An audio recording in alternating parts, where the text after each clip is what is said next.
This is Mexico, the most northerly range of Boa Imperator. And this is Hog Island, off the coast of Honduras, where Hog Island Boas may once have been plentiful in the wild. And this is Colombia, which is one of the only South American countries where Boa Imperator and Boa Constrictor can be found in the same country. And this is Surinam, where the world's most beautiful locale boa constrictor can be found.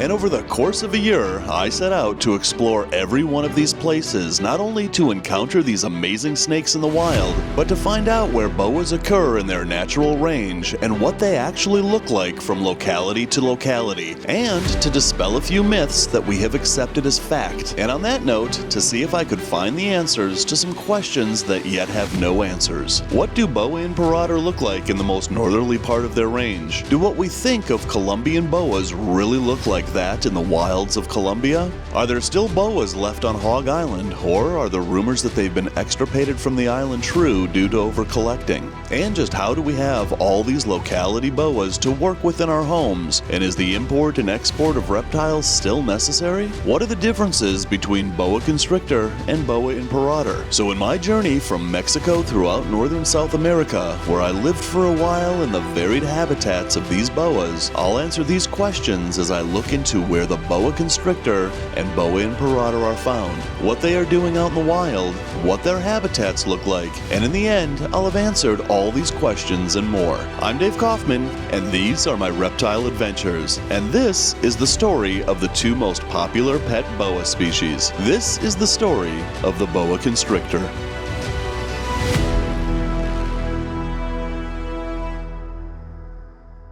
When it comes to Boa Imperator, they have a pretty extended range from South America all the way up through Mexico, and that's exactly where our adventure begins. Here in the Yucatan Peninsula, we set out to see what the Mexican locality of Boa Imperator looks like, and that takes us directly to this place, to Yucatan, one of the biggest reptile rescues in Mexico, to meet with this guy, Ken, who's been not only rescuing reptiles in the Yucatan most of his life, but he uses them to educate people about how incredible they are and the importance of their place in this world. And on this expedition, I'm with a great group of Canadian herpers, Steve Rempel, Kenzie Watson, and Amanda Foley. Just the day before we were there, a large boa came into the rescue from a construction site where one of the workers knew not to kill it, but bring it here to be released in a more suitable and less dangerous environment.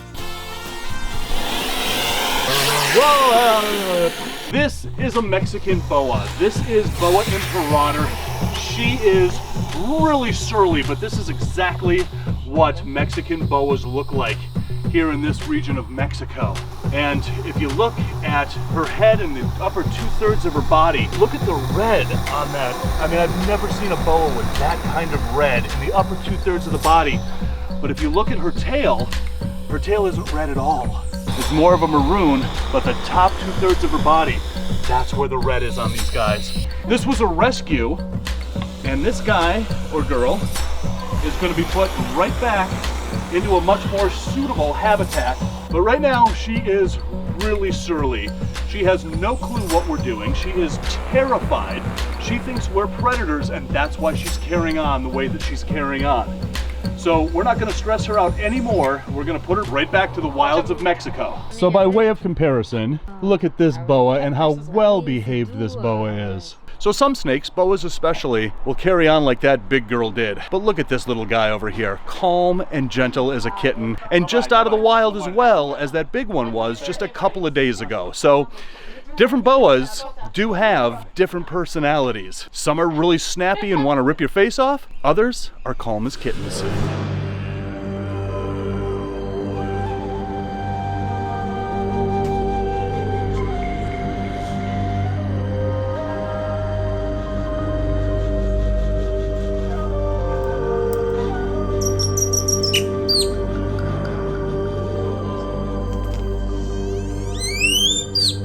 The habitat these boas live in here in the Yucatan are as varied as they come. They utilize wet tropical forests as well as sparse dry tropical forests. So being that this big girl was found in the wet tropical side of the Yucatan south of Cancun, we hiked deep into this environment to find a suitable place to release her. This place is one of the most incredible places full of natural beauty and history. The Mayan ruins that the Yucatan are famous for were all around us as we hiked through this forest. And as you gazed at the marvel of these ruins, you can almost instantly feel the spirits of those who created these structures. So this is one of the varied habitats of the boa constrictor here in the Yucatan. And where we are right now is we're pretty close to Puerto Morelos, which is very close to Cancun. But you can see that this tropical forest that I'm in right now is really densely packed, and there's hardly any trail here, and we're just kind of bushwhacking our way through the forest, and there are so many different hiding places for boas in this environment that it's going to be very difficult to spot one. But the conditions are perfect when we're trying to find the most perfect, suitable place to release that boa. But in the meantime, we're going to try to find one out here. But I mean, look at this. There are so many places for one to hide. They could be on the ground, they could be in all of this mix of riprap and rippity-rappity, whatever you call it. They could even be up in the trees. I mean, there are so many places to look for boas, and there are so many hiding places for boas. I mean, in this scenario right here, in this entire tangle, there could be an 8-footer coiled right there, and we wouldn't know it, and we would walk right past it. When I'm out here like this, it kind of haunts me to think that we may be walking past 30 boas and not see a single one of them. So we were just told that there are jaguars in this area, and one has been seen in here more than once, a big lone male. And I'm pretty sure that as we walk through this forest, we kind of have to be a little bit cautious. You know, a jaguar is going to know that we're in its environment long before we ever see him. But I don't know if jaguars are occipital crunchers or not, but what that means is they'll come up behind you and crunch the back of your skull until your brains ooze down into the back of your pants. Pretty sure jaguars aren't like that, but even so, I kind of want to see them. Okay, so we've just come across this little like vernal pond here, and it's a permanent water source in the middle of the forest. And when you find permanent water sources like this, chances are you're going to find reptiles hanging around and other animals.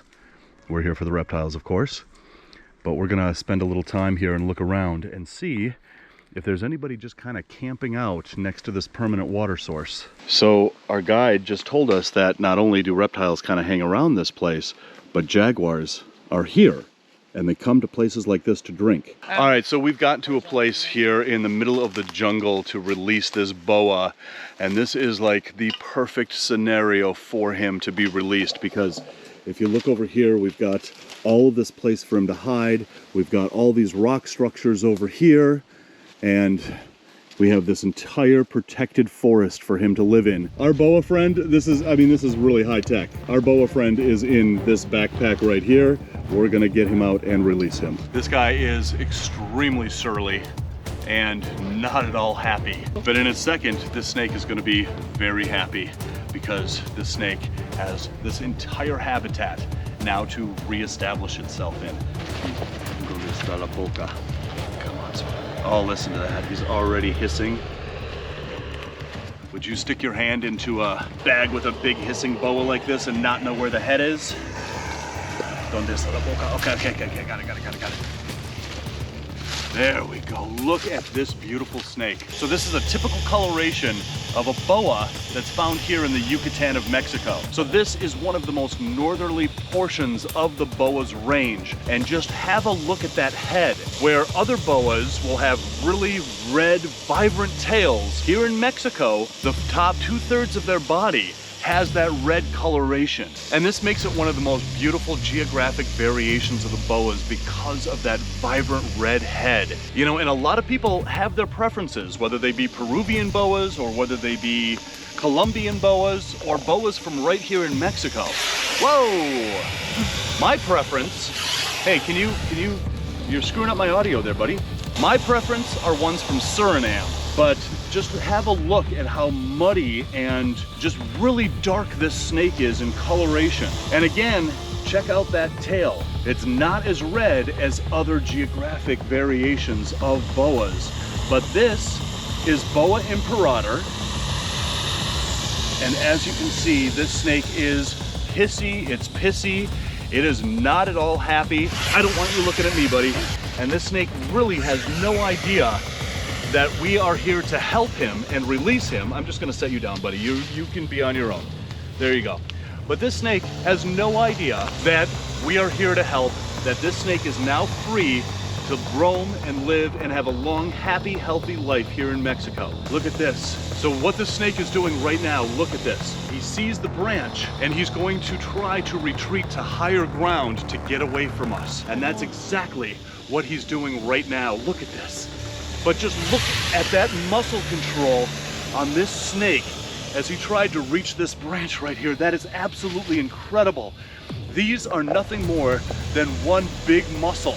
And they have really amazing control over all of their muscle structure so that they can go from the ground right up into the trees just like that. That was incredible. So again, this is the typical coloration of boas that are found here in the Yucatan Peninsula of Mexico. Again, one of their most northerly portions of their range. But man, this is just an absolute gorgeous boa.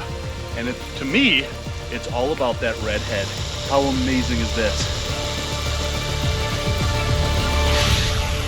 Rainbow Mealworms is not only a proud sponsor of this channel, they are the premier source for all your reptile food needs. They grow all of their quality insects in-house, and I use them exclusively for all my insect-eating reptiles. So place your order today at rainbowmealworms.net or click the link in the description below.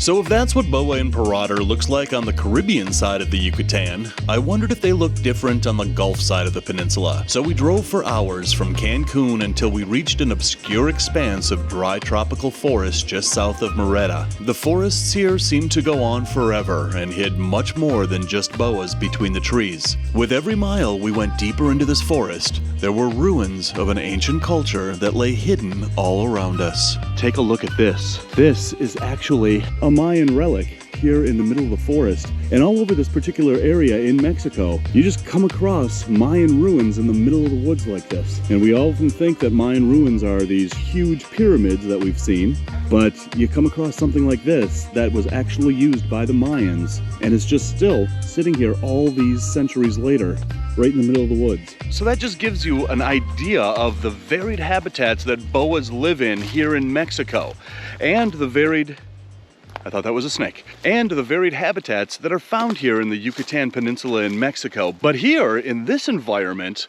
it's really hot, it's really dry, and therefore most snakes, boas included, will become primarily nocturnal in this environment. So have a look at this tree here in the boa's habitat in this dry forest. This is an acacia tree. This is actually a fern-leafed acacia tree. Look at those thorns that this thing has. Those things just tear into me every time I walk too close to them. But this acacia tree is also native to the Middle East and Africa, and they're also native to here in Mexico. So we're gonna walk around this forest, see if we can see one out and about during the day. But tonight after nightfall, we're gonna grab our flashlights and we're gonna walk around this environment at night and see if we can catch a boa out and about at night tonight.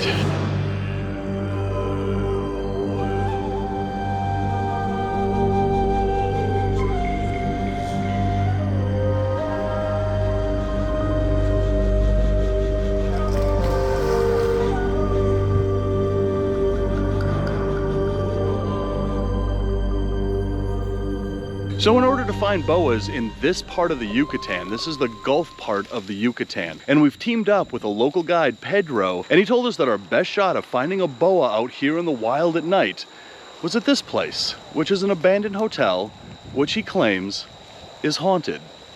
All right, so Pedro, why is this place considered to be haunted? And people say that he can see ghosts and he can hear screams during the night, and that's the reason why the people think that. Really? Yeah. Huh. I don't hear anything. No, yet? No, I farted. but other than that. Less white. More in the deep night, we will die. Oh, look at this. This must be the reception area. Maybe. Who knows? This looks like this might have been a really nice hotel before it became all dilapidated and haunted. But when you have an old dilapidated hotel like this, these become magnets for snakes and ghosts. Look at this. This must have been some kind of communal shower area. Who knows? That's the gateway to hell. Okay, we got a boa here. Where's the boa? Can you see the head? Oh yeah, it's just a little juvenile. And he's wedged way up in that terracotta. We gotta try to get him out though. I can try to hook it here. Okay. Yeah, ready? All right, let's make sure there's no cantils below us before we step down there. All right, we're gonna try to get this guy out. Oh, he's wedged up in this terracotta.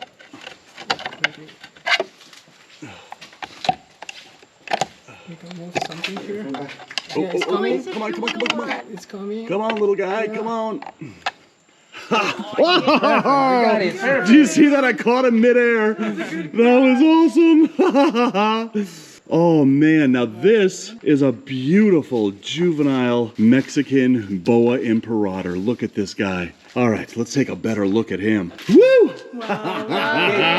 All right, guys, have a look at this. This is a wild juvenile Boa Imperator here in the Yucatan. And just look at this beauty. Look at that arrowhead head marking on him, and look at those colors. So as juveniles, these guys have these really beautiful silver patterns with these brown saddles. But take a look at that head. Unlike the one that we released on the Caribbean side of the Yucatan, this guy doesn't yet have those red markings on his head. And take a look at that tail. Even as a juvenile, these guys don't have very red tails. They kind of have that muddy brown, kind of maroonish tail. But just have a look at that silver sides, that silver color. This is one incredibly beautiful juvenile boa on, again, the Gulf side of the Yucatan. And what's most amazing about this is that we had to come to a haunted hotel to find this guy. Is this the typical coloration that you find in juvenile boas here? Can be, but it's a little bit pale. It's not a too strong coloration, but this is still very beautiful. Yeah, it really is. Yeah. And now, before we found this guy, you were telling me the Mayan name for boas. Yes. In the Mayan culture, its snake is called Ochcan. Ochcan, can is a snake in Maya, and the name Och can be different meanings. For example, Och can be for Nohoch, who is meaning big, because boas are the biggest snakes in Mexico, and of course in the Yucatan Peninsula, can reach almost 3 meters. So can you imagine a very huge animal, a very fat animal? That's the reason why it can be called Nohochcan, or maybe Ochcan. Or another meaning for Och is opossum. So maybe it can have something about the diet of this... Opossum? Opossum, yeah. Interesting. Can be focused on the diet of this animal, who can eat opossum or something like this. It's not completely clear, but it's Ochcan, the Mayan name. Wow. Absolutely amazing boa. And you know, I really wanted to find a juvenile to show off juvenile colors, and you put us on him. Yeah, it's beautiful. Morph Market is the #1 online marketplace for all your reptiles and amphibians. You can search through over 60 categories to find your perfect new pet, whether it's the latest Boa Constrictor morph or your 150th crested gecko. It's all right here at one place. Morph Market. Zilla has everything you need for your reptile pets, from caging to lighting and everything in between. To see their entire catalog and find out where you can get Zilla products near you, visit zillarules.com. There's a rumor floating around that the Hog Island Boa, my favorite locality boa, has been extirpated in the wild due to over-collecting in the 70s and 80s and is no longer present on the islands. Some are sure they are no longer there, and others say they're still quite plentiful. So to find out what is true, I visited my friend Quetzal Dwyer in Texas at his amazing reptile zoo, Reptilandia. What's going on? Good, how are you? Good to see you. In this exhibit to my right These are Hog Island Boas. So let's talk about the Hog Island Boas for a second. Yeah. There's a lot of people that say that the island is now devoid of boas. Oh, but I no, don't that's think not. that is. That's Yeah. Absolutely. I know the exporters in Honduras who were responsible for them collecting. And, you know, the numbers that they told me that they were getting was staggering. Right. Almost hard to believe. Right. Like a couple hundred a week. Because that island isn't very big. Yeah, but I mean, it was a couple hundred a week for months and months and months. And it's hard to believe they could have survived that. Yeah. So, I mean, they definitely did get depleted. But then, you know, when Honduras shut down and the market was flooded, they left them alone, and the remainder of, you know, there were some survivors and they bounced back. That could have been a lot more tragic of a story than it ended up being. Something interesting about this species is that Hog Island is fairly close to the mainland, and these are very distinct from the mainland boas. You know, it's a small, pale bird eater, which is what Boa Imperator does when they're obligated to eat birds and lizards. Yeah, I want to get out to this island. Yeah, I could arrange that. And just a short time later, we were on a flight to Houston to Honduras to begin an exploratory adventure I've dreamt of all my life.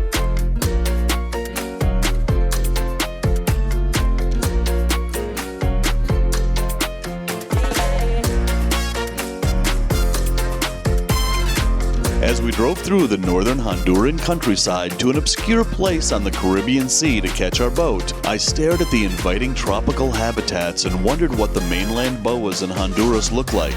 But that will have to be a trip for another time. The Hog Islands, locally known as Cayos Cochinos, are only 2 small islands and 13 smaller coral cays situated off the northern shores of mainland Honduras, which all are collectively known as the Bay Islands. The larger of the 2 islands is where home was going to be for us for the next week. So after a 3-hour flight from Houston to San Pedro Sula, and then a 7-hour drive out here, which I don't know where out here actually is. I think it's called the town of Armenia, maybe? Middle of nowhere in Honduras is where we are, but there's a river right behind me over here, and this river dumps out into the Caribbean Sea, and then it's about maybe 15 miles until we get out to Hog Island. So we're here waiting for our boat. I'm not sure where it is, but this is our jumping off point from the mainland here in Honduras. Next stop is the islands. Okay, I hope that's not our boat, or that one, or that one. And this one is full of water. I hope that's not our boat either. But this is where we're kind of stuck until our boat gets here. And then it's about an hour boat ride until we finally reach Hog Island. All right, so our ride is here. Okay. We got 50 pounds full of camera equipment as usual, but this is our ride. Look at how much beer we've got. That's a lot of beer. All right, Ketzel, let me hand you this. Careful, my Coke is about to fall. All right, I'm gonna go say howdy to a bush over there, and then we'll get out of here.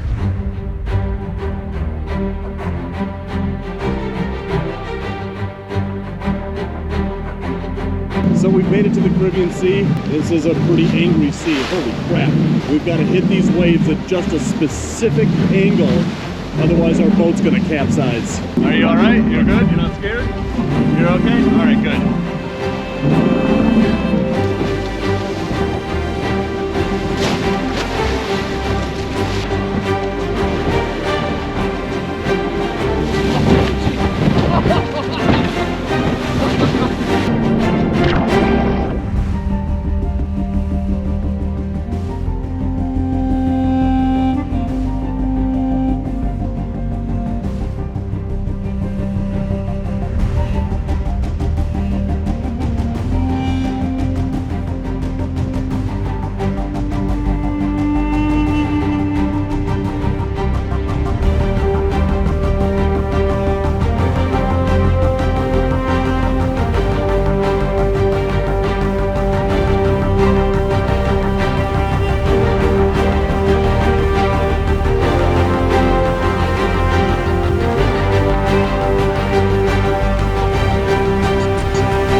right there. Man, we don't have that much further to go.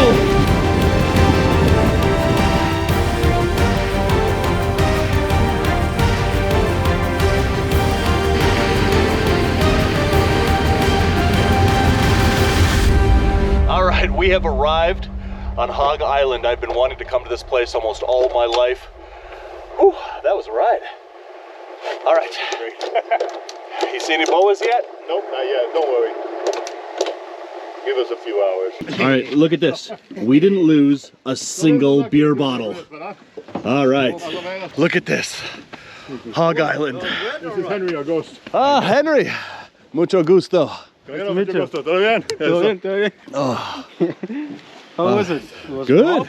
Yeah. No? It was fun. Yeah? Yeah, my ass is asleep, which means it's going to be awake all night, but other than that, it was good. Okay, so I've cleaned the salt out of my eyes so I can see now, but this, oh, you got to open the door from inside the window, I suppose.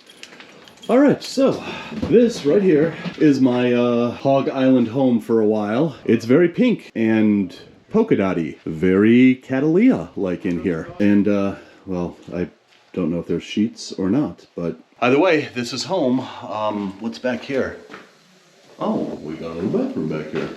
All right, so this is the bathroom. What more do you need? You got a shower back here, a sink, whatever people use that for. All right, so I'm gonna get out of these wet clothes, probably use that shower. My eyes are still stinging from all that salt water, but this is home for the next few days while we go around this island and try to find the Hog Island Boa. Not try, we will find it. I'm not leaving this island without it. But yeah, time to clean up a little bit. Then we're gonna get out there and we're gonna find this boa. So this is Henry, and Henry, you are basically the maintenance guy and the caretaker of this place. What is this place actually called? We don't have like a name right now because we're still working on it. I see. So this place isn't even open to the public yet? Nope. Ah, okay. Yeah. So we're the first people ever to be here, right? Yeah. Really? I was kind of joking, but okay. Wow, I'm actually rather honored with that. So when you find the boas, are the boas up in the trees or are they on the ground or both?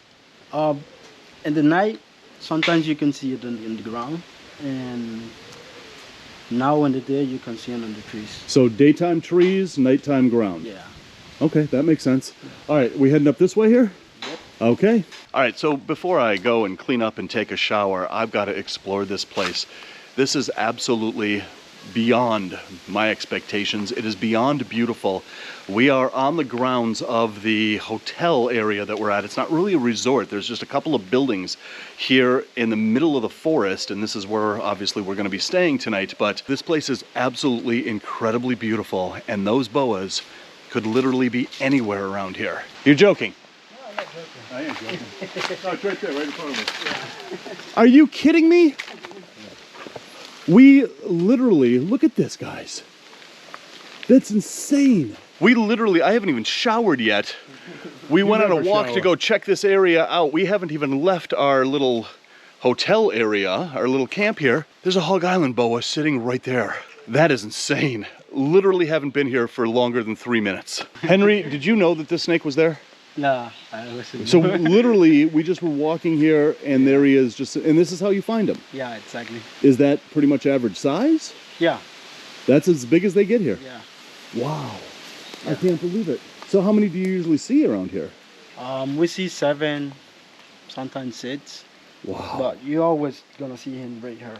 They love to be in the bamboos, closer to the water. And you were telling us that as we were walking up here in the 2 minutes that it took us to get here, yeah. You were telling us that this water source attracts birds, and so these guys will sit in these branches right above this water source because it attracts the birds, and this is where they sit and they hunt by the water. Exactly. Wow. Yeah. So you see a lot of them here. They're pretty common. Yeah. And I used to see boas eating some birds. Oh, wow. Or eating iguanas. Yeah, I knew that they ate a lot of iguanas. I know that they eat a lot of birds. Are there rats on this island? Yeah. There are. Yeah. And are the boas eating them? Yeah. They are? Okay. They are. But there's no native mammals on this island? No. So, seriously, this is absolutely insane. In all the places that I've been looking for boas, this was the one that I thought we weren't going to see them out here.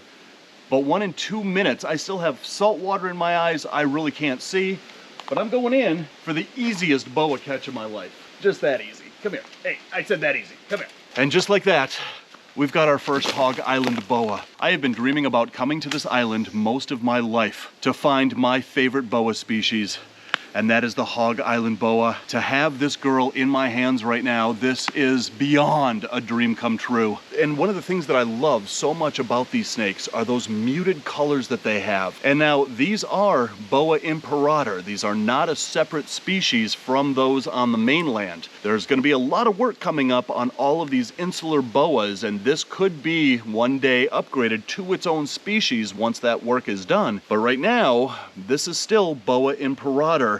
But here on Hog Island, they are naturally hypomelanistic. And you can see those muted patterns, that muted color on that tail. This is about as big as they get out here. Hog Island boas do not get as big as they do on the mainland, and these are pretty much a dwarf boa out here. And these guys evolved on this island to eat birds and iguanas. There are no naturally occurring mammals on this island. Now there's rats, there's mice.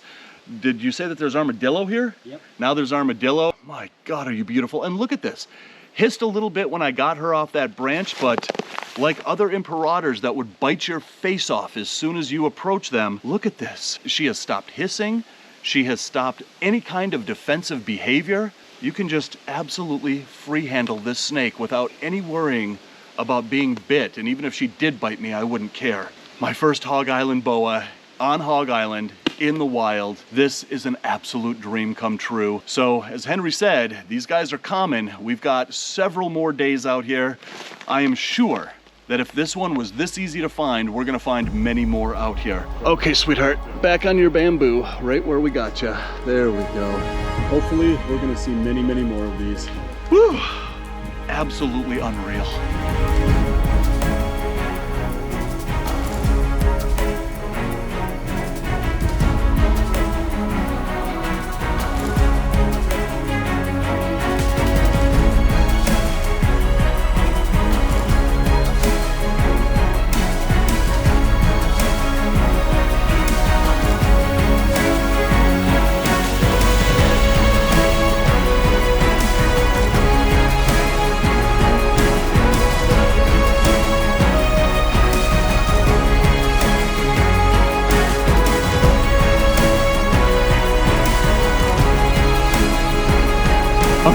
Look at this, right over here off this branch.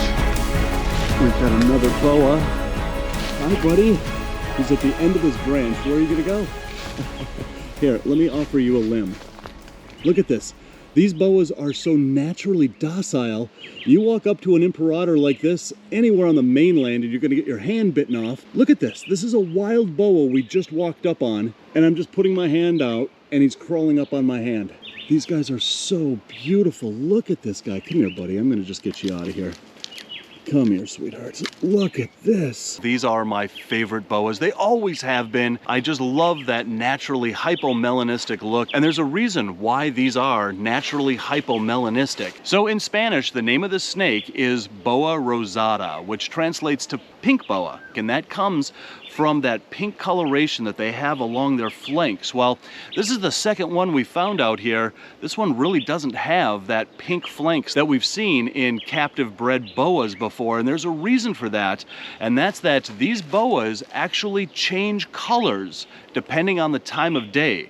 So right now it's maybe 11 o'clock in the morning. We're out on our morning hike, and that's where we found this guy cruising along that branch, and that's how you find them. When they're found in situ, they are on the move, they are crawling across horizontal branches, and they're about 6 feet off the ground. And so when you're keeping these, you got to keep in mind that these are mainly arboreal snakes. So if you're keeping them in a 4 foot by 2 foot, that's not the right setup for one of these boas. You have to keep them in arboreal setups with a lot of sticks and a lot of places for them to climb and get off that ground. Generally speaking, the only time that they're going to be off the trees and on the ground is at night when they're moving from tree to tree. But if you look at the snake and compare it to imperators on the mainland, this is a very skinny, small snake.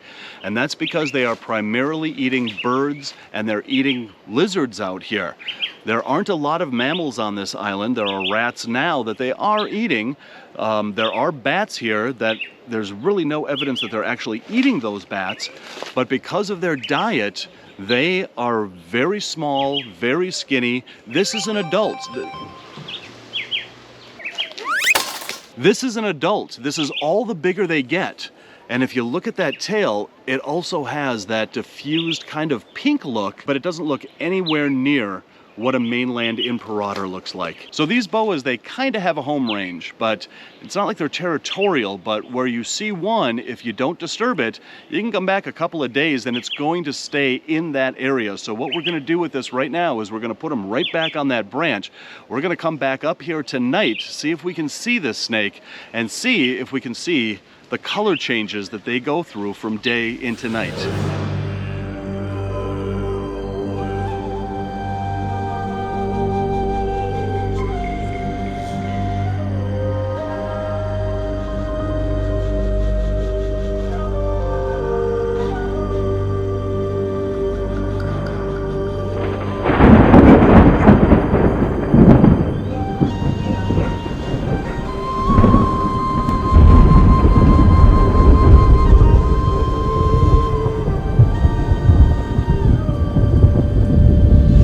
So now that it's night, we're gonna head out to the exact same spot where we released that one snake earlier this afternoon, and hopefully he's still in the area, and if he's not, then hopefully we find another one. But we're gonna head out. It's about to storm, so we wanna get out before that storm.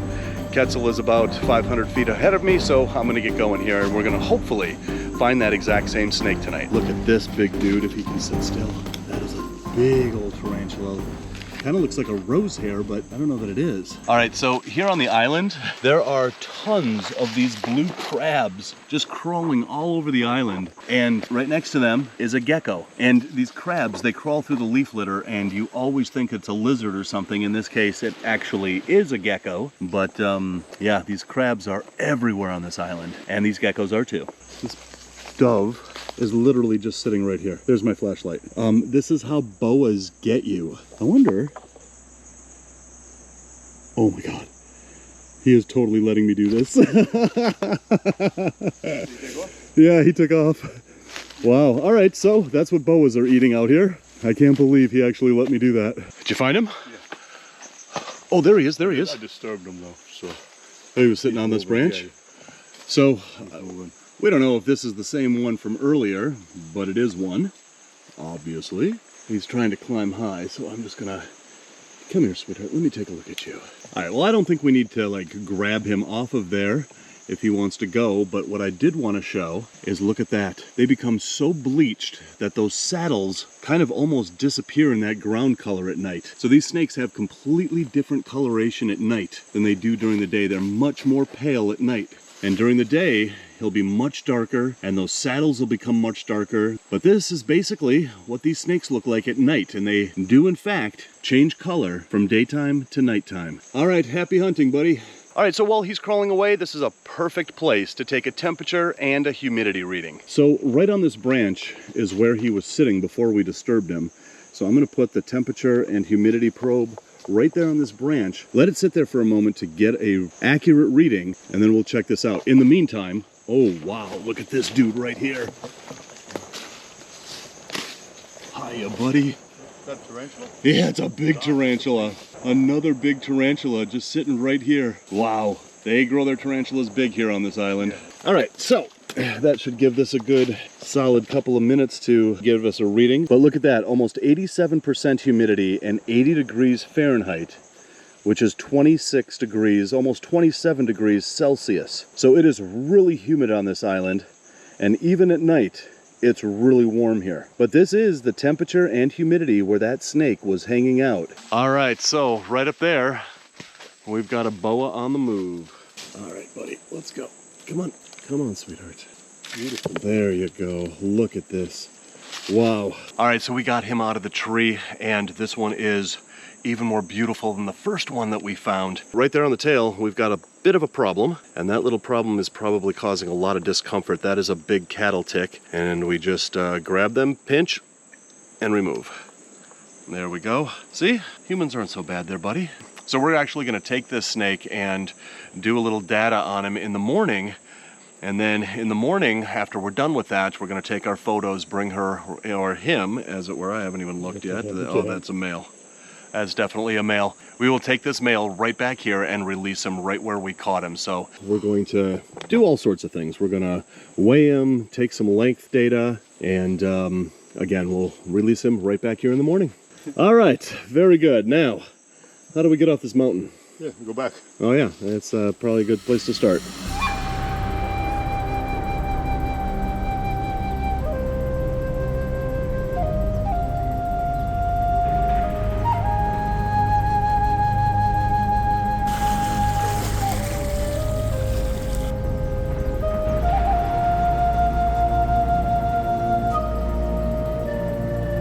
So the boas on this island are active all day long and all night long. They don't seem to have an active period like other mainland boas that are crepuscular, active during dawn and dusk. So it's about 6 o'clock in the morning right now. So I'm going to take a temperature and humidity reading right here in the morning when the boas are active during their crepuscular hours. Again, they're active during midday, they're active during night, but this is what the temperature and humidity is at about 6 o'clock in the morning. So look at that, 91% humidity at about 81.5 degrees Fahrenheit, which is 27.5 degrees Celsius. It is almost permanently in the low 80s Fahrenheit, but look at how that humidity shot up here in the morning. So as we're climbing here, I want to talk a little bit about this habitat that the Hog Island Boas live in. So this is a Caribbean island, and therefore this is not a tropical rainforest like you find in the Amazon and in South America. This is a tropical dry forest, and the ground is very dry. It's made out of dirt and rocks, and the trees here are basically broadleaf trees. But you can see that we have palm trees in here, but the majority of this habitat are these broadleaf trees like this. But this is the substrate of the ground. It is just this Kind of a clay, dirt, dry substrate with all of these dead leaves everywhere. It's called detritus when these dead leaves are on the ground like this. But this is basically the substrate of this island, and you can see that the color of the ground is gray because there's a lot of clay mixed in with all of this dirt in here. But this island is actually protected. It's a UNESCO World Heritage Site. And basically, everything on the island is protected as well, which is a good thing. What do you see? Oh, an iguana. Oh, that was a basilisk. I just got a glimpse of him. Wow, there are a lot of basilisks and iguanas and other reptiles on this island. There are 10 species of reptiles on this island. And as I was saying, everything now on these islands is more or less protected. But it wasn't always that way. Back in the late 70s and early 80s, the boas on this island were almost collected to extinction, and it led to a wild rumor that this island was now devoid of these boas because they were over-collected, and for a while it was looking like that was going to be the case. But due to captive breeding initiatives, the demand for wild boas basically plummeted, and therefore what remaining boas were on this island, were left alone, and their population has rebounded. The boas today are pretty common on this island, but there's still a rumor out there that they don't exist. We've already proven that wrong. But if you look, we've got all of these vine systems that connect all of these trees here. And these vines are the superhighways, not only for boas, but all other animals that live here. And so when you see vines going up a tree like this, you gotta stop, and you gotta look in every little nook and cranny, because you could see a boa coiled right within the nooks of one of these branches. So before humans brought rats to this island, there were no mammals on this island. There is no mammals that are native to the Hog Islands. And therefore, the boas adapted to eat nothing but birds and the Tenosaurus, the lizards, the spiny-tailed iguanas that are around here. And that's why the Hog Island boa is smaller than the mainland boas that have everything in the world to eat. Out here, again, they were limited to lizards and birds, and therefore they simply didn't grow to the sizes that Imperator on the mainland grew to. But walking around this place, I am very curious as to why this population on this island became naturally hypomelanistic. And walking around this environment for the first time now, I can definitely see why they did that. So if you look at the color of this forest, at the color of the tree trunks, look at this. That tree trunk is various shades of gray. Over there, the same thing. Over there, the same thing. All these trees around here are different shades of gray with just a maybe a splash of color in them. And so the boas who hunted birds needed to blend in to their surroundings. And therefore, like this tree, they turned lighter in color. They just evolved into a naturally hypomelanistic boa to basically disappear in plain sight within their environment. And their camouflage is so good that all they need to really do is sit coiled on a branch. Birds won't see them. They'll land right on the branch next to the boa, and the boa gets a meal. They are masters of camouflage out here. But as you look around this forest, there's two primary colors to this forest: gray and green. And therefore, again, the boas adapted this coloration, this hypomelanistic coloration, to completely blend in with their surroundings. So one of the locals here told us that on the other side of the island there's a dried up waterfall, and he always sees boas there. So we're gonna get back on the boat, we're gonna drive to the other side of the island and climb this dried waterfall, and hopefully we're gonna see some boas there. He says that he sees a lot of them there. All right, that boat looks a lot further down there than it looks. Oh, success. All right, ready? All right, listo.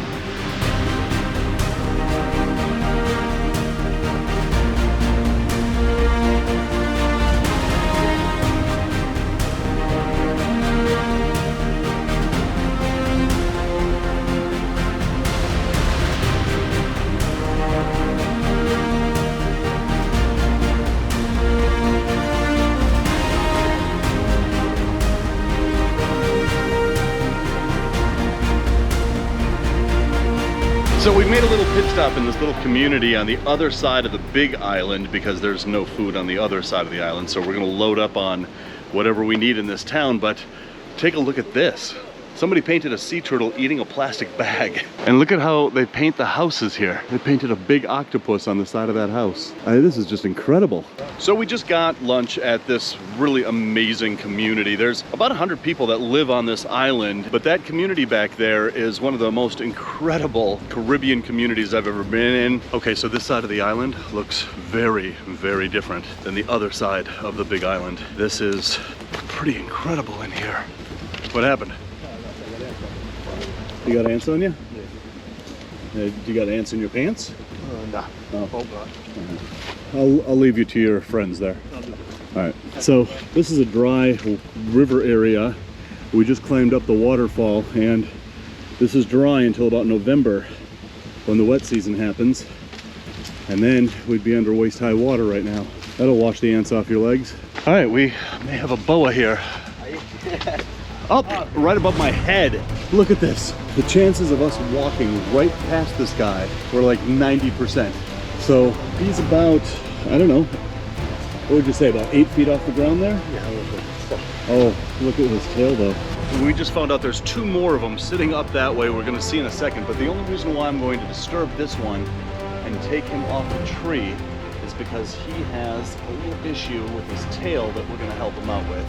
And I mean, look at that. No hissing, no biting, but look at his tail though. He has a bunch, I mean, something bit his tail, whatever. He's got a bunch of ticks in there. We're just going to help you out by getting rid of all this crap that you can't do yourself. You got a stuck shed there. But something bit this guy's tail off, and there was a bunch of ticks in that wound, so I just wanted to get him out of there. But look at how pale and beautiful this snake is. And again, this is an adult. This is all the bigger they get. I'm gonna put this guy back in the tree, and apparently there's a couple more up that way we're gonna go check out. But man, we thought there were a lot of boas on the other side of the island. Here in this dry riverbed, this place is crawling with boas. This is amazing. Look at this. Oh, and there's another one over there that Quetzal has. And look at this one right here. There's literally one right here, one over there with Quetzal. The one that we had was right back by those trees. Y tenemos una de mayor tamaño enfrente. There's más grande al frente? Sí. Ooh, there's a bigger one up there somewhere. So he just saw a bigger one. Hey, how you doing there, Junior? Wow. Okay, so I'm gonna go take a look at that one in a second, but look at this beautiful snake. But right over here, look at this. So this one is like maybe a foot off the ground, and just look at that. This is what I was talking about. They just completely blend in with their surroundings. All right, these boas are proving to be pretty common here, but look at that. You can't tell where the stick ends and the snake starts. Well, you can sort of, but you understand what I'm saying. All right, so that is 3 boas in about 10 feet. One of them was about 8 feet off the ground. One of them was about a foot off the ground. The other one was about 6 feet off the ground. But there's a bigger boa right up here. This is, wow, this is the biggest one of the trip. Look at the black flecking on this one. This is a big, big female. This is a very good looking one. What's that? Otra? Oh, there's another one up there. Oh my God, this is insane. These boas are everywhere around here, everywhere. So I just wanted to show just how beautiful these snakes can get and how big these snakes can get out here. This is the biggest one that we've found so far, but look at that black flecking all over the back of her body. This is basically max size for wild Hog Island boas. This is considered to be a really big boa, and this black flecking on her body, like all the way down. We haven't seen this yet on any boas that we found here, so we are about to lose track of how many boas we've actually found on this island. So we found 3 back there, 4, and then 5 is up there that we haven't even seen yet, 2 on the other side of the island. Yeah, I think that we can put the idea that these snakes are extirpated off this island, or even rare on this island. We can put those rumors to bed right now. All right, sweetheart, we're just gonna put you right back here. There we go. Let her get on her way. See you later, sweetheart. Oh man, she nailed me good. She got me on that hand, and she got me way bad on that hand.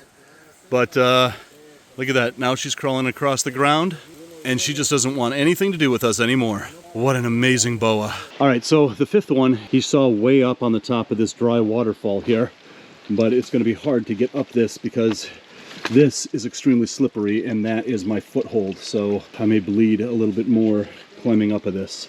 But at least I got a handle right here. Oh, no, that's not a handle. And then there's number 5 right over here. This is absolutely incredible. 5 within maybe 100 feet. Incredible. Look at this beauty sitting right here. Hay más? Oh, there's 6 sitting right over there. Oh my God, this is insane. But this one is just coiled. I'm not gonna handle this one. I'm not going to disturb this one. But man, these guys are everywhere along this river. It's so great to see these guys making a comeback. Oh wow, it's another big one. She is chubby. She looks like she just had a meal too. Wow, number 6 in about 150 feet. And this one is, I would say, at least 8 feet off the ground, maybe more. What an amazing snake. These snakes have probably never encountered human beings before, and therefore, until you touch them, they don't know what you are, and therefore they have no fear. There's another one here. There's another one over there. That's insane. Number 7 right over there. And here, right in this bush right here, is number 7. And she's sitting right under the cover of these leaves, and she's either basking and digesting a meal, or she's in ambush mode. But again, we're gonna leave these last few snakes exactly how we find them so that we don't disturb them too much. But that is number 7. That's insane. So you've traveled the world like I have. Have you ever experienced anything like this before? This is definitely up there with the top moments. I mean, I've seen a lot, I've been a lot of places, but you know, literally pulling boas, seeing boas left and right up this stream bed is a moment to remember. This is, yeah, this may be the most amazing herpetological moment of my life. When we came to this island, I was worried that we were going to come all the way out to this island to discover that, yes, in fact, they are extirpated. They're no longer here on this island. 7 of them in about 300 feet. That just blows me away. That completely exceeded my expectations. I couldn't have dreamt for a scenario like this. They are most definitely not extirpated off this island.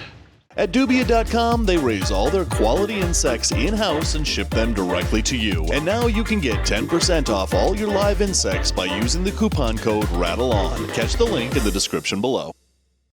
Snake Country is a family-run business created to raise, breed, and sell top-of-the-line boas and other snakes. They maintain a breeding facility of hundreds of snakes and produce thousands of babies every year. With a wide variety of boa constrictor morphs to choose from, they have everything you're looking for, from the beginner reptile hobbyist to the most serious breeder or investor. So for quality boas, check out Snake Country's availability by clicking the link in the description below.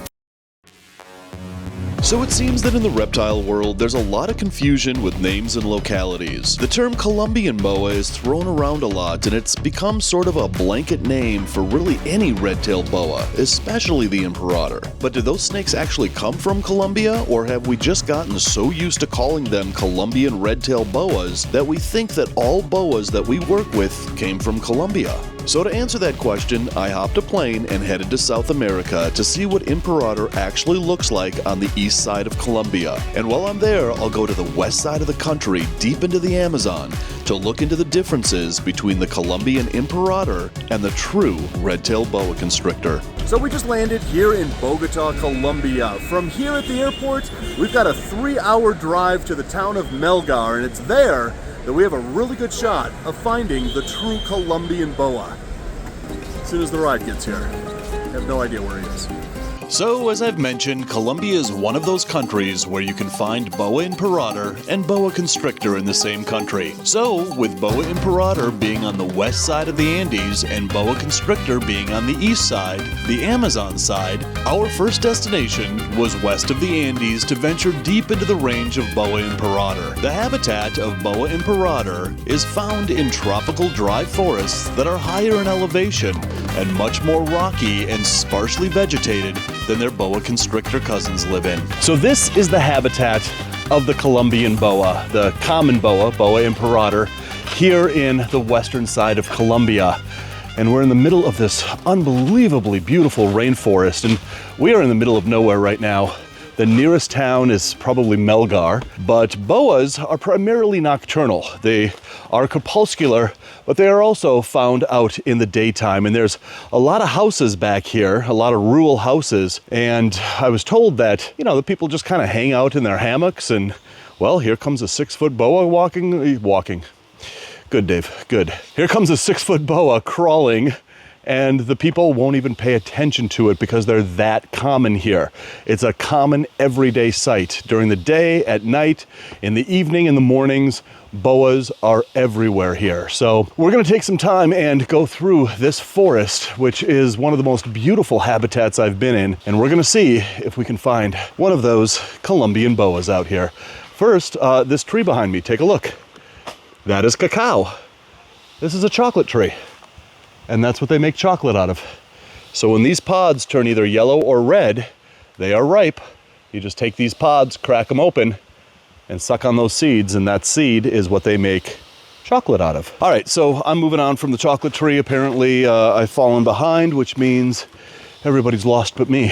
So when you have open areas like this, these grassy open areas in the middle of a jungle like this, these are snake magnets because they provide the cover that the snake wants to feel comfortable. Sunshine penetrates, and that is what we are going to be targeting when we look for these boas. So far in this movie, I've been to Mexico, been to Honduras, now Colombia. This is one of the most beautiful habitats I've ever been in, but it is about 95 degrees Fahrenheit, 100% humidity. And when you couple the air temperature with that humidity, the heat index is well over 100 degrees Fahrenheit in here. So it is just a sweltering hot jungle. All right, we are gonna work our way up this way.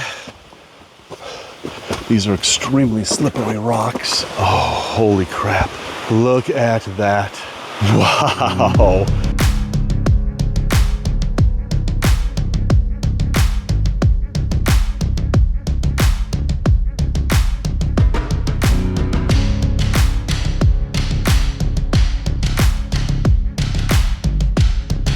All right, guys, so as amazing as this habitat is, we just got a call from a friend of ours, and they have a big female boa that is just sitting in a city park that they're holding for us. So we've got to get out of this habitat. But when I said that boas are extremely common here, they're found in this kind of habitat, which is where you kind of expect to look for them, but they're also found in people's backyards. They're found in city parks.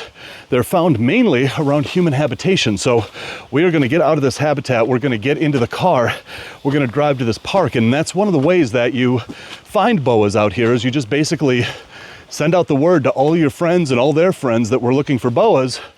Eventually, one of them's going to call you and tell you that they've got one. All right, guys, so here's this boa that was just found in this park, and oh, wait till you see this. So this is a big female Imperator. It was just found in this park. They called our guide Maldonado and they said, get over here, we just found this massive female. And this is a wild snake. There's a reason why she's coiled like this, and it's not a good one. So this is obviously a gravid snake. Here, sweetheart, I'm just gonna do this. Thank you.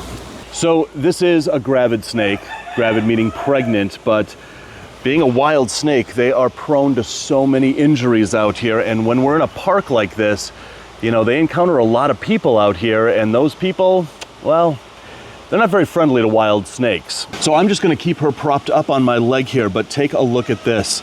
She's constricting my arm, but she's not carrying on like a wild Imperator because she's injured.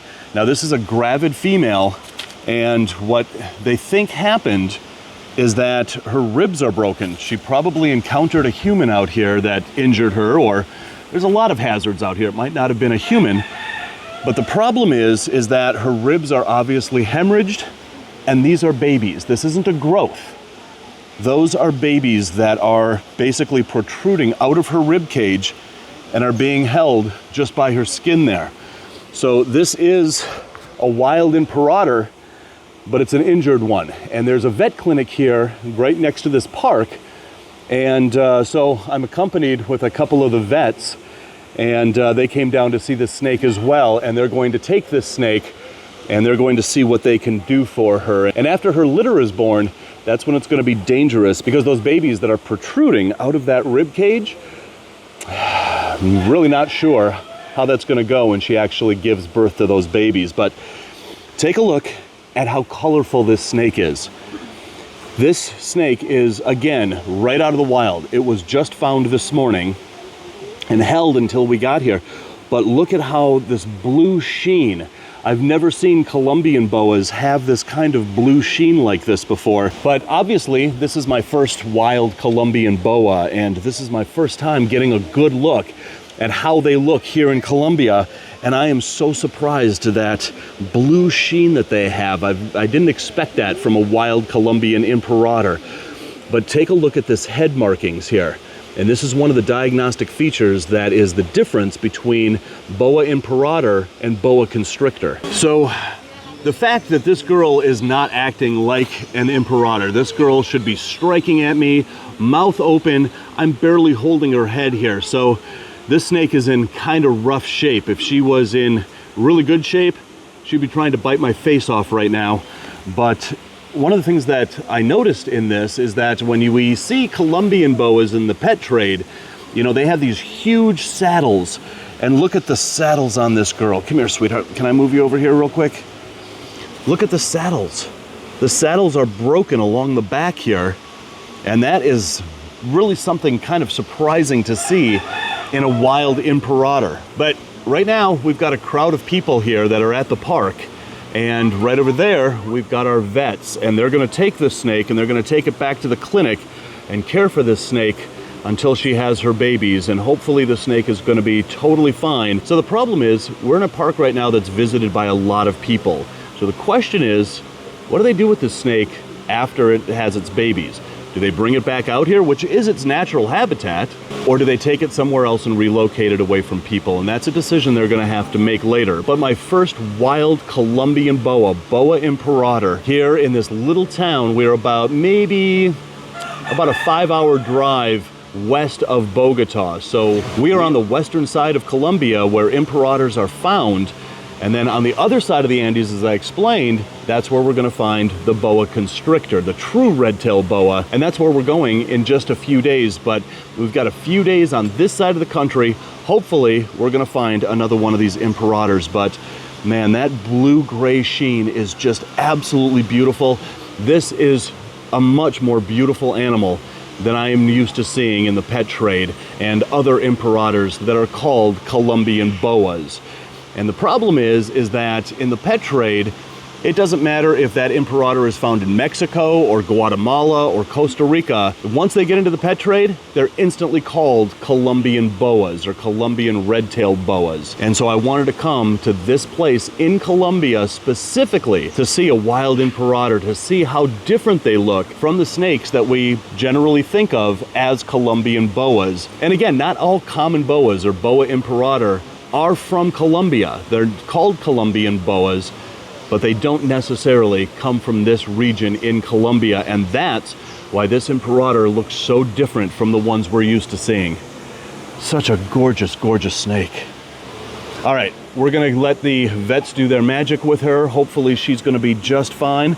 But again, look at how calm and docile this snake is, and it's because she's injured, and that really is kind of heartbreaking. All right, you're gonna be well taken care of from here, sweetheart. So, leaving our injured Imperator in good hands, our time in the western half of Colombia has come to an end. So we boarded a plane that took us to the extreme southern region of the country, to an area known as the Three Frontiers, where Colombia, Brazil, and Peru meet in this extremely remote area of the Amazon. Once we landed in Leticia, we were greeted at the airport by what I assume is a statue of me, even though I've never been here before. Wow, that is much appreciated, Leticia. From the airport, it was only about a 30-minute drive to a spot deep in the Amazon rainforest that would become our base camp for the duration of our stay. It had been a few years since I was in the Amazon, and looking out at the amazing views that make this area of the world so unique, it was almost just like coming home. Well, until this happened. All right, so we've made it to somewhere in the jungle. We're in a taxi, and the taxi is now stuck in the mud, and we got to push. So this is what's happened, is this is a tiny little narrow road, and this guy's coming this way, our taxi's coming this way, and we've got a little Mexican standoff going on here. Oh yeah. All right. Yeah, look at that. That's a big old divot. Oh, and I'm squishing down in that. Damn, this is a muddy damn place. Okay, so this guy's gonna back up, and no, he's not.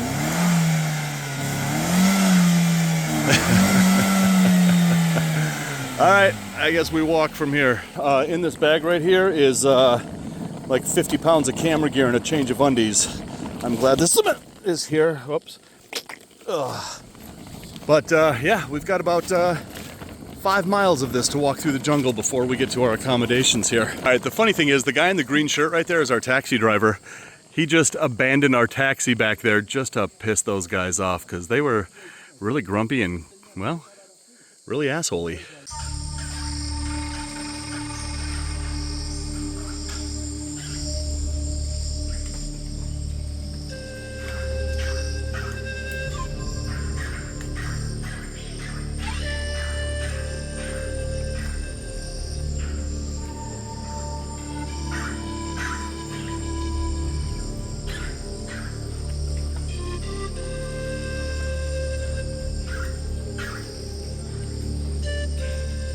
We have finally made it to the middle of the Amazon rainforest here in Colombia, and this is going to be our home for the next 8 nights while we explore this forest and try our best to find boa constrictor out here, the true red-tailed boa. This is its habitat, this is where it is. We could hike miles into the jungle and find one.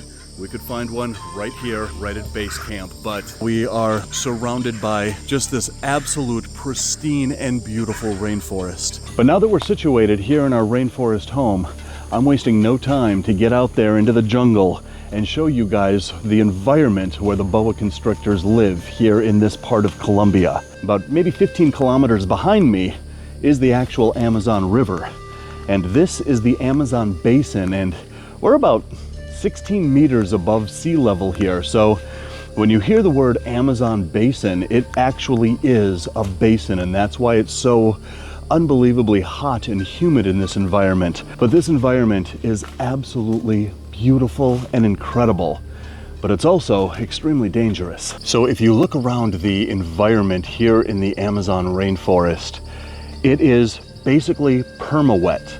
It rains almost every single day here, and the ground is always wet. But boas could be hunting all through this area, and this forest provides them with everything they need. There are so many small mammals here. There are agouti, which are small little deer-like animals, and that's what the adults are eating out here. But the trees are covered with Amazon rats, other marsupials like opossums, and that's what these boa constrictors are feasting on out here.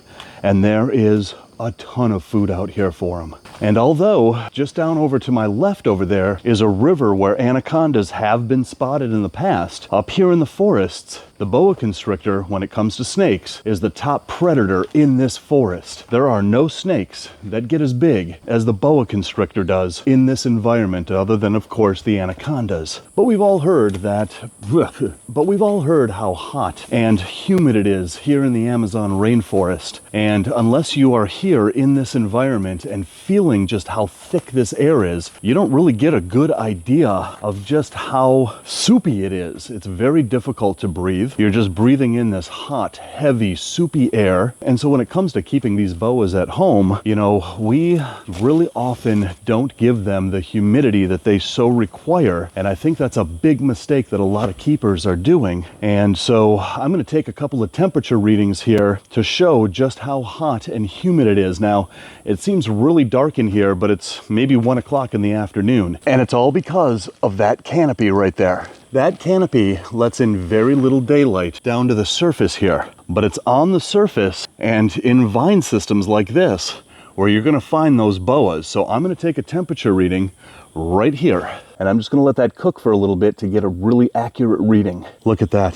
94% humidity at 82 degrees Fahrenheit, which is 27.7 degrees Celsius.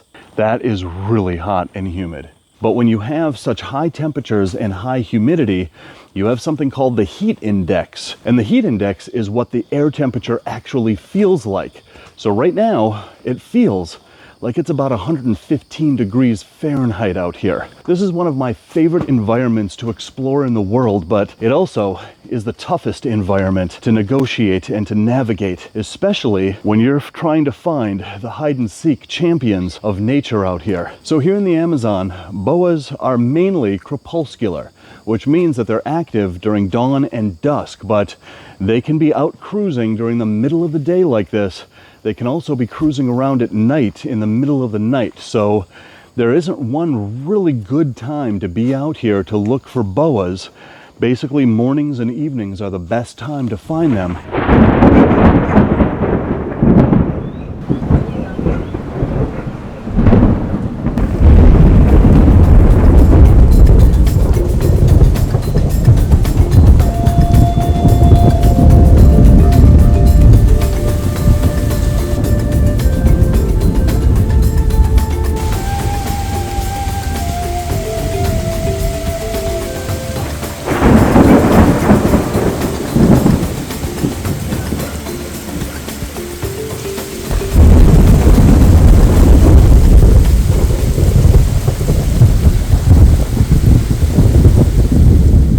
There's a new reptile expo on the scene, and it's one you absolutely have to check out. The All-American Reptile and Plant Expo is not only a huge reptile expo, there's thousands of reptiles here, from the most recognizable breeders in reptile breeding to those who are just starting out as well. And there's also plants, so go nuts. Get everything you need to build a terrarium in one place. And yeah, we'll be at almost every one, so come up and say hi. To check out the cities and dates of the All-American Reptile and Plant Expo, check the link in the description below.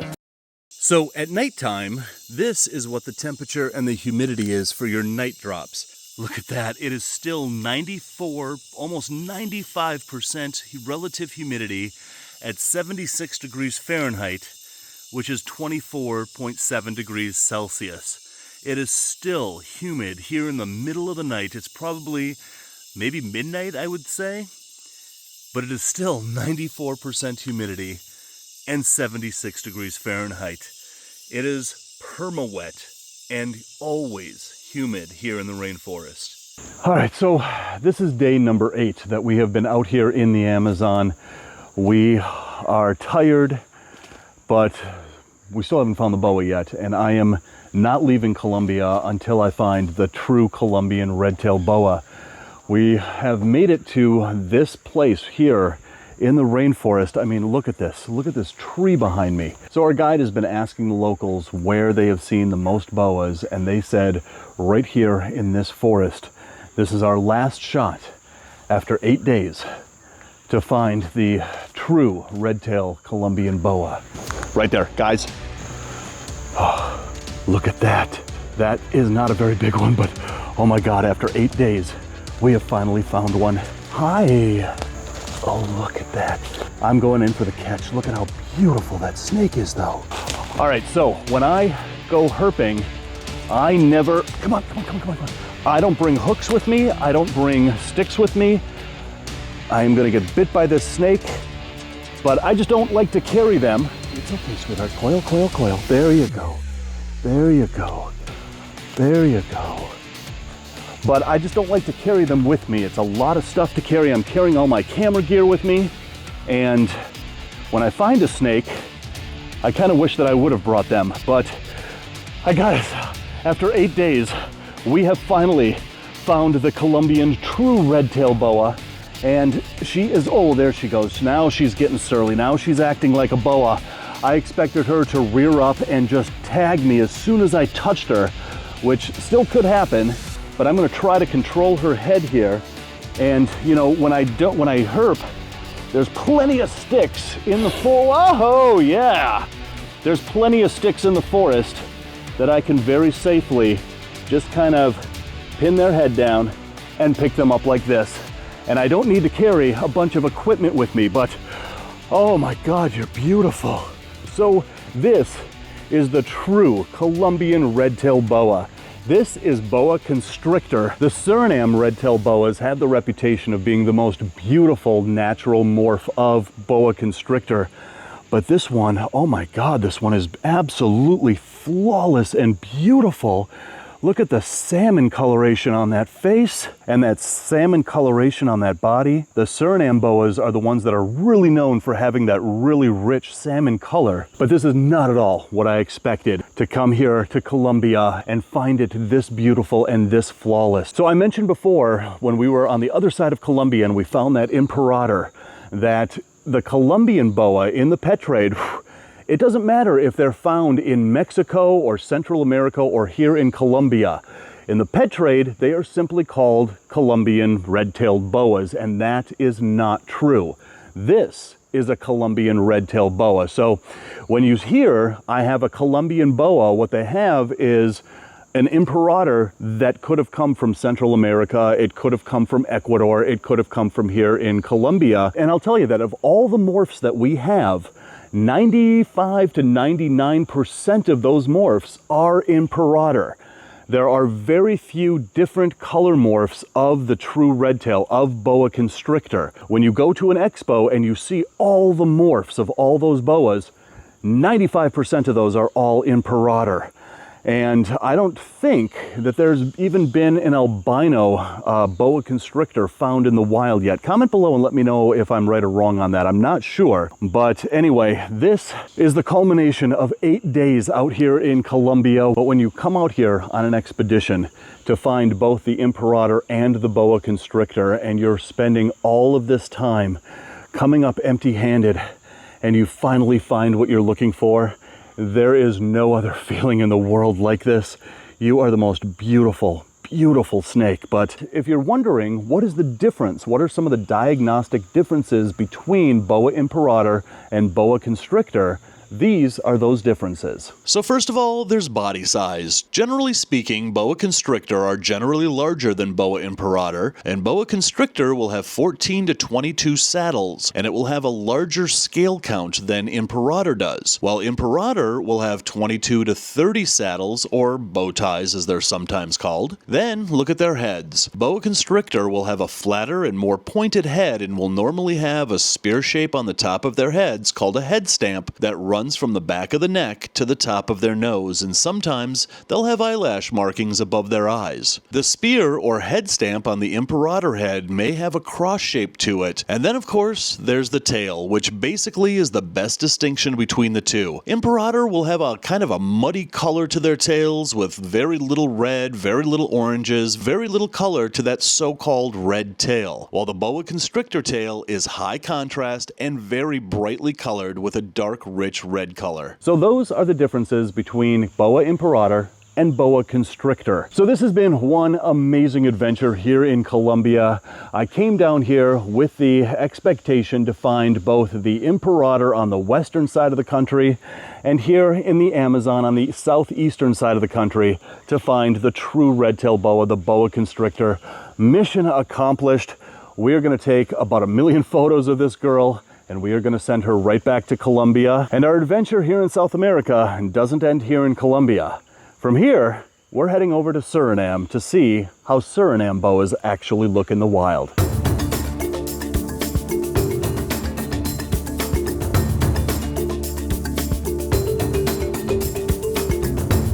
On this expedition to Suriname, I was joined by good friends Amy Benzie, Amy Bentley, and Bob Bledsoe from Green Room Pythons. Hey, Bob. Welcome to Suriname. Welcome to Suriname, Dave. Welcome to Suriname. All right. I came here to investigate how the import and export business of boas is conducted, but first we headed to a port on the Quarantine River that borders Suriname and Guyana to see if we could first find the Suriname boa in the wild. So the best way to find the Suriname boa here in Suriname is to get on this river, get on this boat right there, and head 4 hours up this river, the Quarantine River. I'm standing on the Suriname side. That shore over there is Guyana. We are going to be camping in the middle of the rainforest for an entire week, cut off from everything. No internet, no cell service, nothing. And it's the best shot we've got of seeing a Suriname boa out here. Hi, I'm Amy, and that boat's named after me. This particular camp has a beautiful rocky area. Instead of just thick forest and dirt and mud and sand, it has rocks with the water may not be running through it right now because of the El Nino, but we will still have some nice swamps, but lots of fresh water right on the river. All right, we're loading up. That is how we are going to get dinner every single night. Whatever is out there, that's what we eat. Oh, dude, you stepped right where I'm about to put my butt. That was my point. Oh. All right, so we're all loaded up. Now it's just a 4-hour boat ride up the river.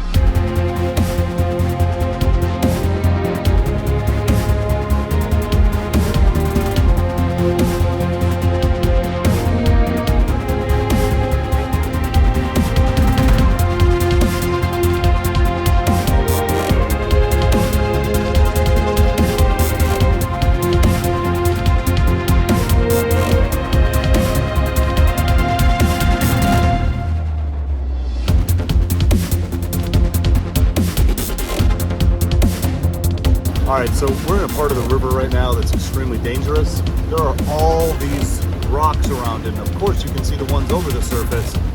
You can't see the ones under the surface, and they are just under the surface. And if we hit one of them, this is a wood bottom boat, and those rocks are gonna just rip right through the bottom of this wood boat. And then we go swimming. Another one here. I'm gonna turn it from here, you know, and don't get in there. Anyway, you know your thing.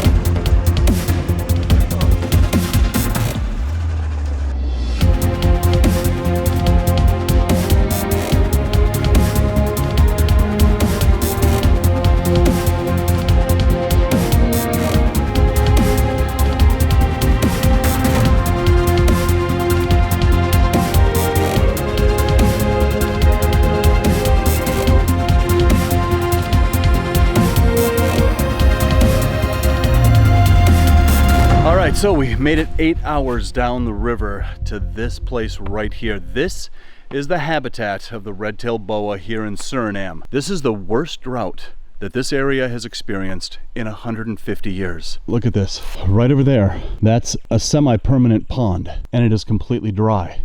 Oh, this is just amazing. I've never seen anything like this in a rainforest. We've come all this way to be stuck in a drought.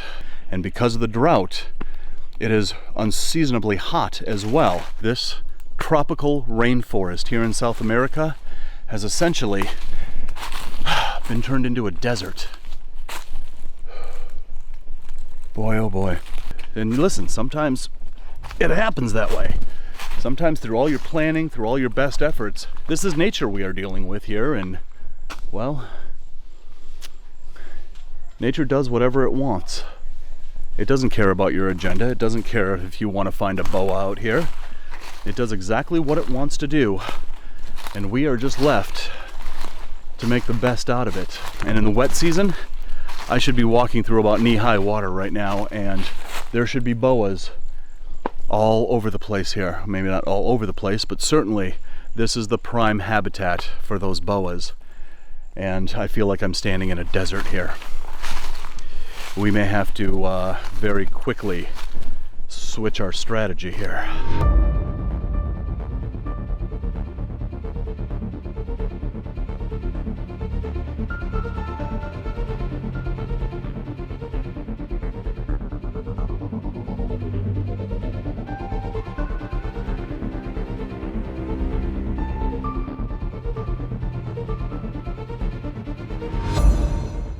There's a new reptile expo on the scene, and it's one you absolutely have to check out. The All-American Reptile and Plant Expo is not only a huge reptile expo, there's thousands of reptiles here, from the most recognizable breeders in reptile breeding to those who are just starting out as well. And there's also plants, so go nuts. Get everything you need to build a terrarium in one place. And yeah, we'll be at almost every one, so come up and say hi. To check out the cities and dates of the All-American Reptile and Plant Expo, check the link in the description below.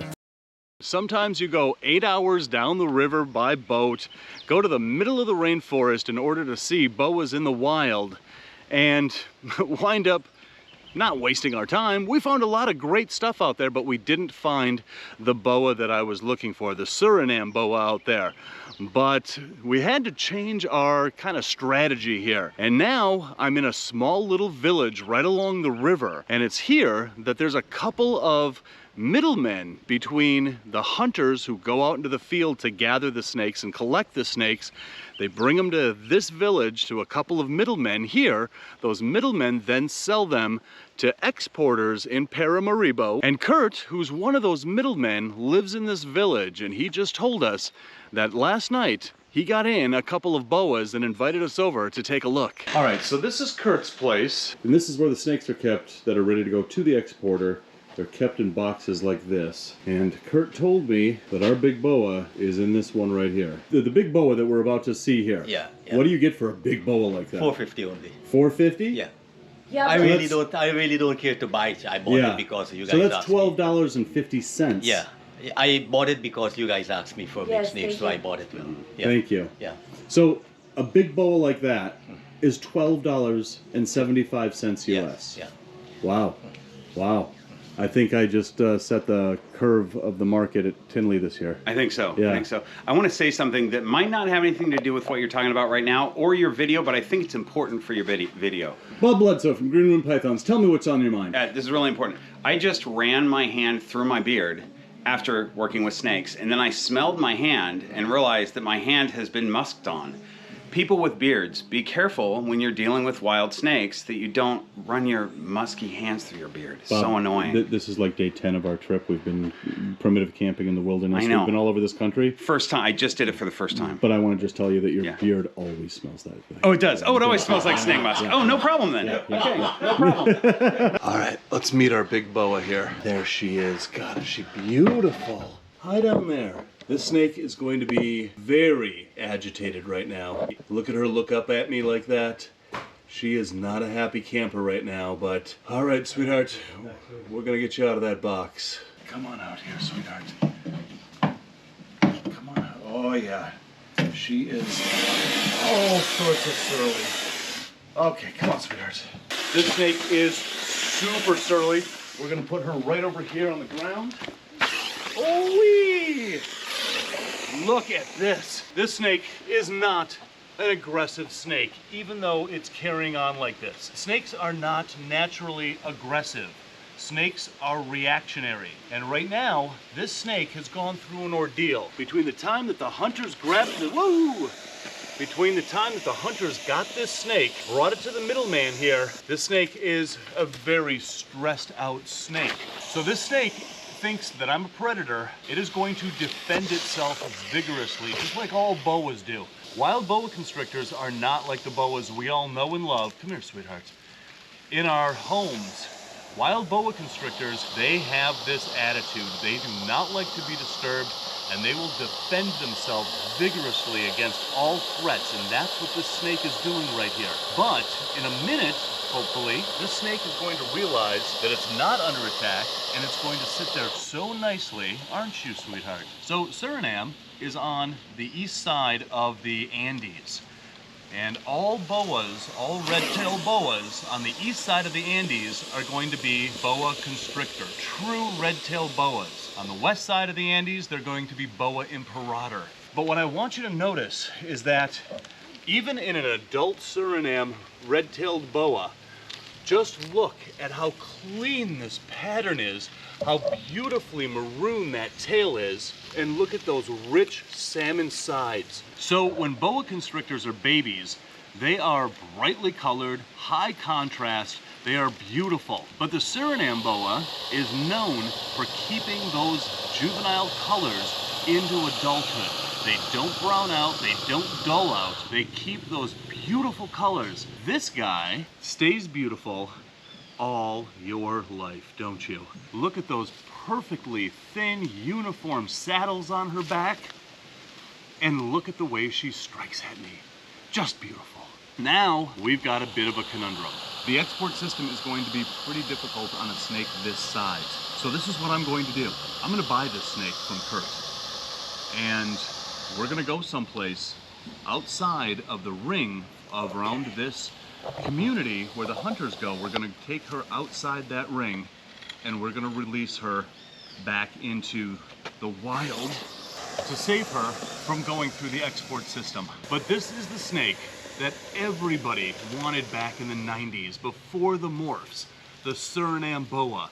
And this, you, are the reason why I came all the way to Suriname to find this beautiful snake. Come here a little closer.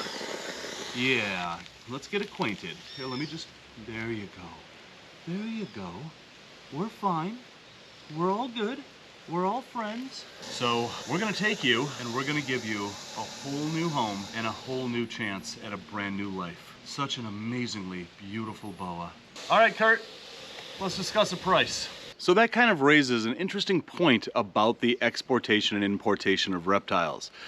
The people that set the market are us, by demand. If our demand for redfoot tortoises or rainbow boas or emerald tree boas decreases, they are not going to go out and hunt for those snakes and export those snakes because the demand caused by us has decreased. So in the controversy of exportation or importation, we are actually the ones who are controlling that based on what we demand. And that is kind of the yin and yang of the exportation. Yes, these animals are caught in the wild. They are put into wooden boxes with just a little bit of water. They're never fed. They are then shipped hours down the river, hours down the road to Paramaribo. The exportation is really hard on snakes. But on the other hand, exportation brings new blood into our captive breeding initiatives. It brings new genes into the genetic pool that we are currently working with. So yes, there is a light and a dark, a yin and a yang to the exports of boas and other reptiles out here. So yes, there is a lot of controversy to this subject, but what's the balance? So one of the reasons why boas live in little villages like this as opposed to living out in the rainforests is because, let's face it, humans are very messy. We leave food laying around, we leave garbage laying around, which does provide cover for a lot of animals, including rodents. So wherever there's humans, there's gonna be a lot of rodents. And those rodents, of course, attract snakes. And that's why snakes are so commonly seen around human habitations. And unfortunately, a lot of those snakes are killed or collected for exportation, and we plant crops that further attract a lot of rodent species and therefore, again, attracting a lot of snake species. So the hunters that go out into the field to collect all the snakes for these middlemen, they do not go far outside of the limits of this village to find those snakes. So it's a couple of days later after we've gone to the other side of the country and we are at another exporter's place. They have this big old boa for us to take a look at. All right, sweetheart, let's get you out and take a look at you. This is another Suriname Boa, and these guys are kind of cranky, but we're gonna take them out and we're gonna take a look. Look at that big boy. This really demonstrates how big these snakes can get. This is just a big girl. It's got the ticks and everything on him. But look at that, no hissing, no carrying on yet. But as they get older, you can see that those really amazing saddles that a Suriname Boa has, you can see that they kind of get a little darker, and the red in the tail, oh, here we go, here we go. And the red in the tail gets a little bit more dull, but as far as boas are concerned, still has an amazing red tail. So this is probably a 6-footer, and it's just an amazingly strong animal. And I'm just gonna let you go here, and we're just gonna corral you with the stick. You're being very, very good, but look at this. This can be the difference between boas. This one is looking me over, and he's making that S-shaped curve, but this one just kind of wants to go on his way. Not hissing, not carrying on like other boas. This is just a big, beautiful boa. There we go. Ow, stop it. So, as you see, she just bit me, but it was a leave me alone bite. It wasn't an aggressive bite. Nothing even happened. She didn't even break the skin on my leg. That was just a, I don't like what you're doing bite. And she really could have done some damage to me just there, but she didn't. So boas, just like people, they have personalities. Each one is different. Each one has a different personality. But again, this is what Suriname boas look like as adults. Look at that red and black coloration of that tail. But if you look on her back, you can see those saddles stay really clean as an adult. And this is why Suriname boas, whoa! And this is exactly why Suriname boas are so sought after and so prized, because they retain that really clean pattern. This is an absolutely amazing specimen. Now, unfortunately, unlike the previous place that we were at, this girl is on her way out the door to be exported. We can't buy this one. And this snake is gonna go to a new home, probably to somebody who is going to love her and care for her. And again, therein lies the controversy of the exportation business. So in our homes, there are only so many pure blood Suriname boas left. And if we don't replenish those genetics, if we don't expand that gene pool, then all we're going to be doing is essentially inbreeding from what we have. We need to get more of these pure genes into the gene pool in order to strengthen the populations that we're working with. So again, the exportation business here in Suriname and everywhere in the world, it's a yin and a yang. There's a good point to it and a controversial point to it.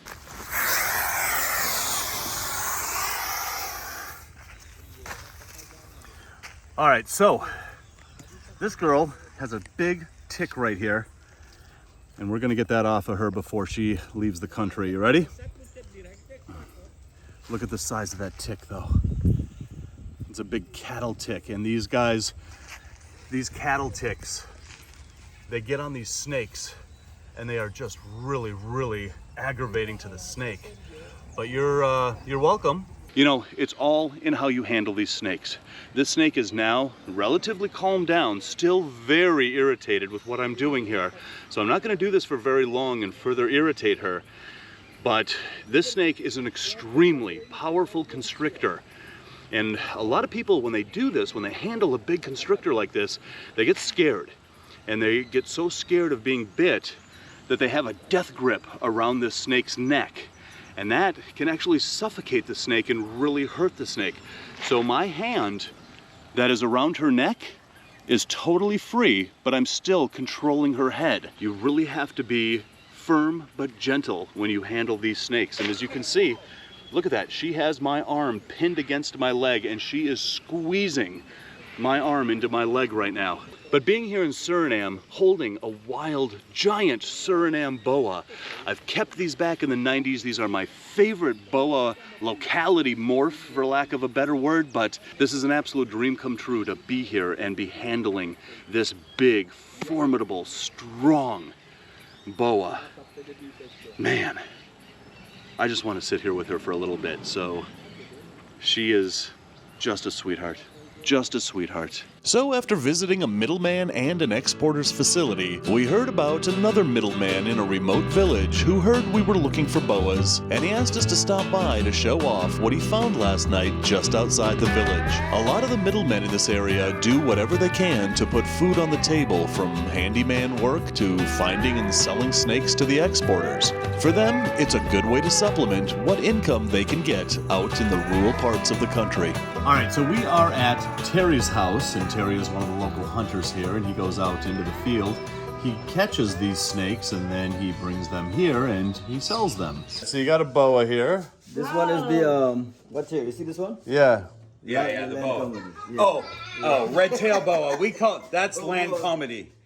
Say, how do you call it here? Over here, land comedy. Land comedy is a red-tailed boa. Yeah. Here, let's grab him out. Yeah. You want to reach your hand in there? Yeah, now watch this. Oh, just reach your hand in there.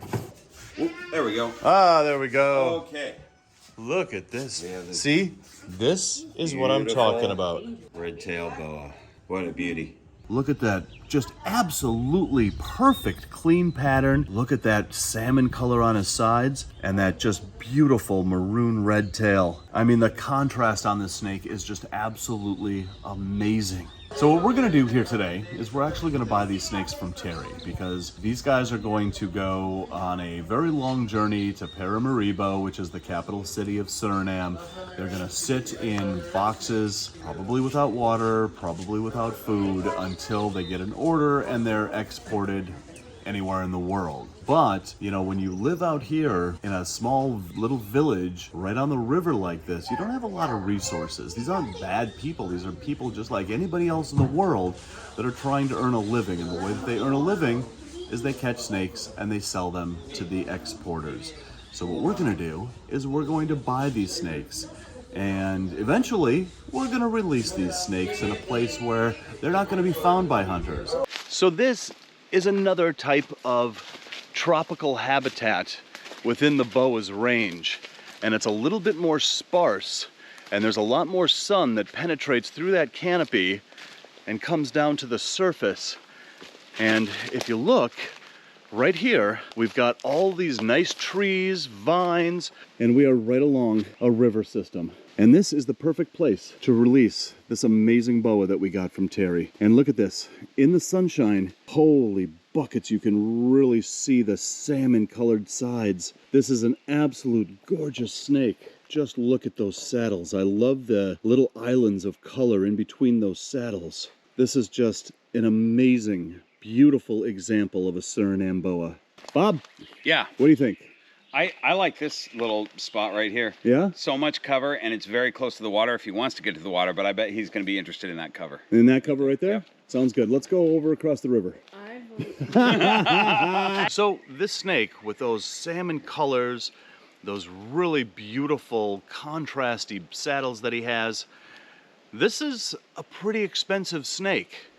And I'm about to release him back into the wild, but he belongs out here in Suriname. And he is young, he still has a lot of growing to do, or she, and to take the snake out of the wild and remove this snake from the gene pool here in the wild, I don't know, I just have a little issue with it. And you know, when you're dealing with boas, and I'm sure all of you out there that work with boas, you're cringing right now at the thought of me releasing this beautiful snake. But this is where he's going to live, and hopefully this is where he is going to thrive out here.